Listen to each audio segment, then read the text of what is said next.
Okay. Okay, you can start now. Alrighty. Great. Thank you. Once again, my name is Jim Smitham. My wife Jackie and I have been seasonal residents at the Mission Lakes Country Club for the past 5 years. We reside at 64901 Desert Air Court. I feel it's extremely important that seasonal residents are representative on the MLCC Board of Directors, since approximately 40% of the MLCC membership are seasonal residents. Even though these members only reside at Mission Lakes for part of the year, their HOA dues help support the club for the full year. Seasonal residents can fully participate in all board of directors functions through the use of electronic media. This was specifically addressed in the revised bylaws that were recently adopted.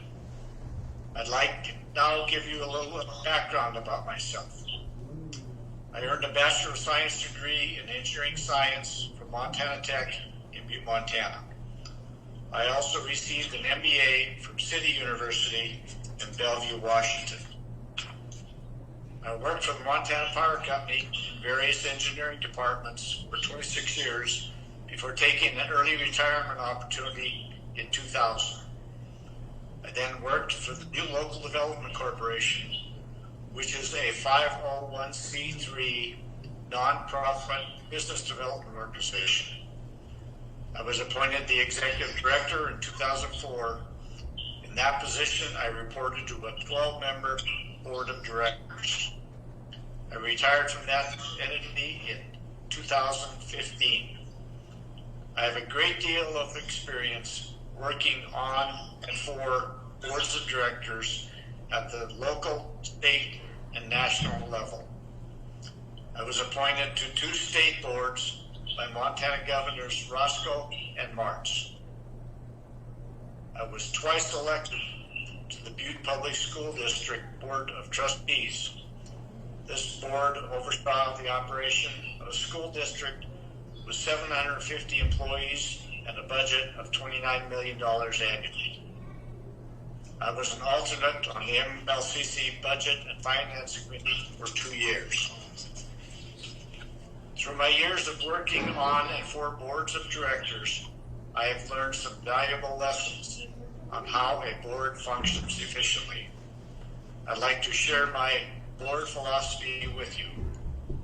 The board is responsible for the overall governance of the organization with a focus on long-term financial and operational stability.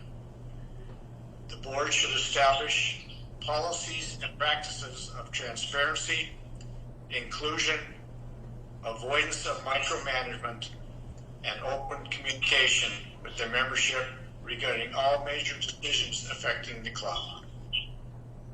The board hires the general manager, who in turn hires various department heads and other members of the management team.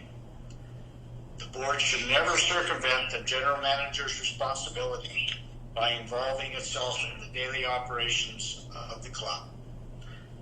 The board works with the general manager and the department heads to prepare an annual budget that balances the various departments' financial requirements while keeping the HOA fees stable, or if necessary, increases to the bare minimum.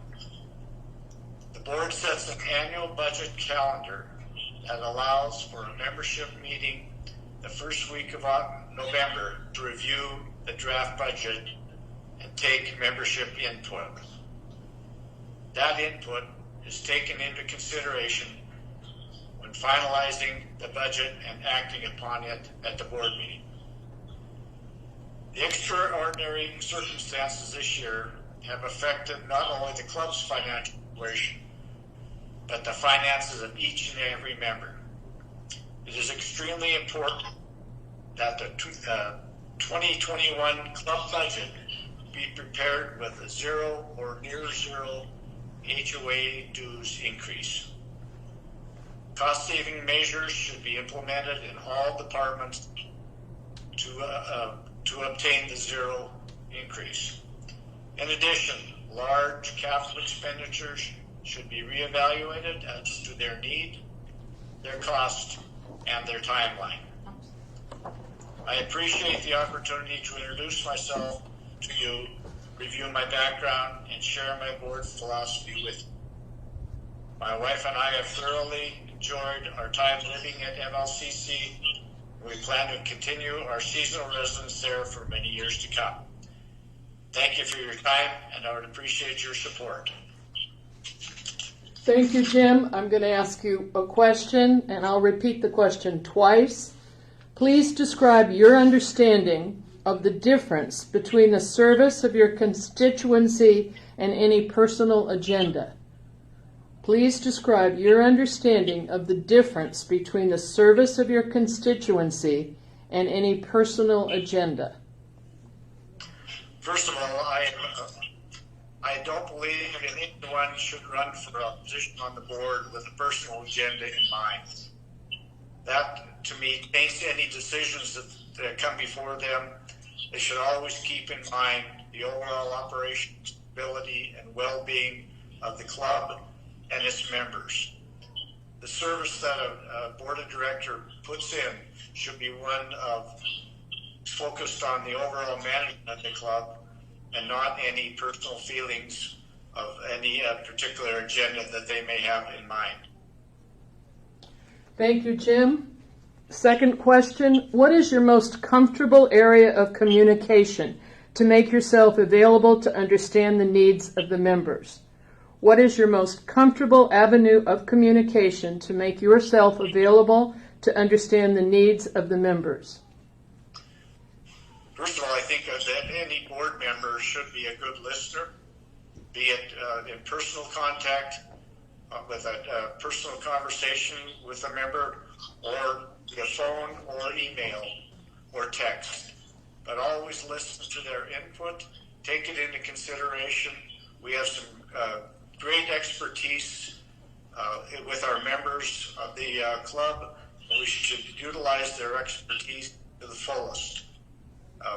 We have people with backgrounds of various areas, their work experiences, and their feelings towards the overall well-being of the club. But I enjoy talking with people, but I really enjoy listening to people and taking their input into consideration in any decisions that they may have to make on the board. Thank you very much, Jim, and I appreciate your time.